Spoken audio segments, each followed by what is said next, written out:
programang ito ay rated SPG. Striktong patnubay at gabay ng magulang ang kailangan. Maaaring may masiselang tema, lengguwahe, karahasan, sexual, horror o droga na hindi angkop sa... But now that Giselle knows who you are, ano gagawin mo?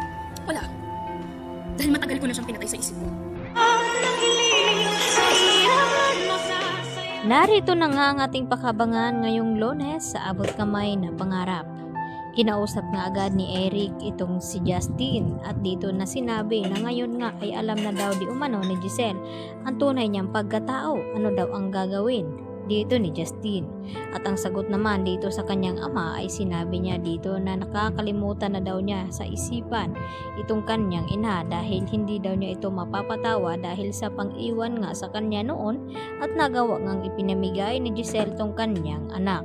Subalit ay may rason naman pala itong si Giselle nang makausap niya ng masinsinan itong si Justin ay humingi naman siya ng tawa dito at sinabi dito kay Justin na hindi niya alam na buhay pa pala itong kanyang anak dahil itinago daw pala ito ni Eric sa kanya at pinaniwala itong si Giselle na matagal nang nawala itong kanyang anak.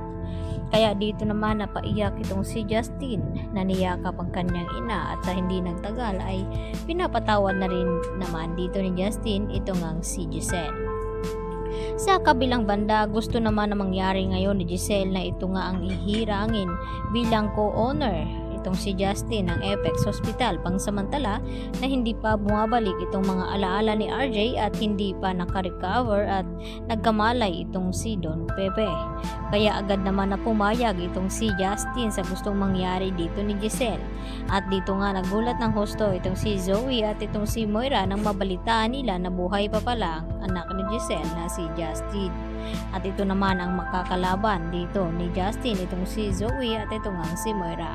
Samantala dahil tumitindi na rin naman itong sakit at naramdaman dito ni Lynette kaya ang gustong mangyari ni Carlos Benitez na magbakasyon daw muna sila ni Lynette at ang kanyang anak na si Annalyn nang sa ganon ay gumaling ito at maibsan ang stress na naramdaman ngayon ni Lynette at trauma sa nangyaring ang pangloloob sa kanilang bahay.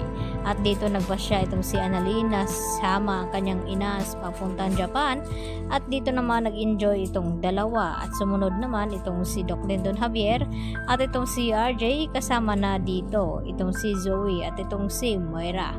At sa hindi inasahan ay namasyal nga itong si Lynette at Annalyn ay dito naman napansin ni Annalyn itong gloves na naiwan sa lamesa at dito niya sinabi kay Lynette na naiwan daw ng babaeng iyon na mabilis umalis at hinabol naman ni Annalyn ang babaeng iyon. At sa hindi inaasahan ay kinagulat naman ni Annalyn nang makita at kung sino ang babaeng nakaiwan ng gloves na iyon ay walang iba kundi itong si Moira.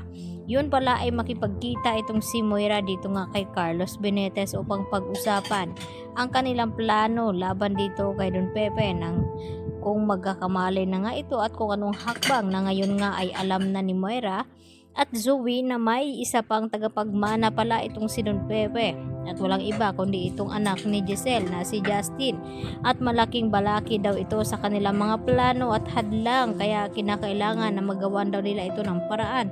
Kaya agad na tinawagan nga ni Moira itong si Carlos Benitez at magkita daw sila. At magugulat naman itong si Lynette at Annalyn na pati ba naman dito sa Japan ay magawa silang sundan dito ni Moira at ni Zoe.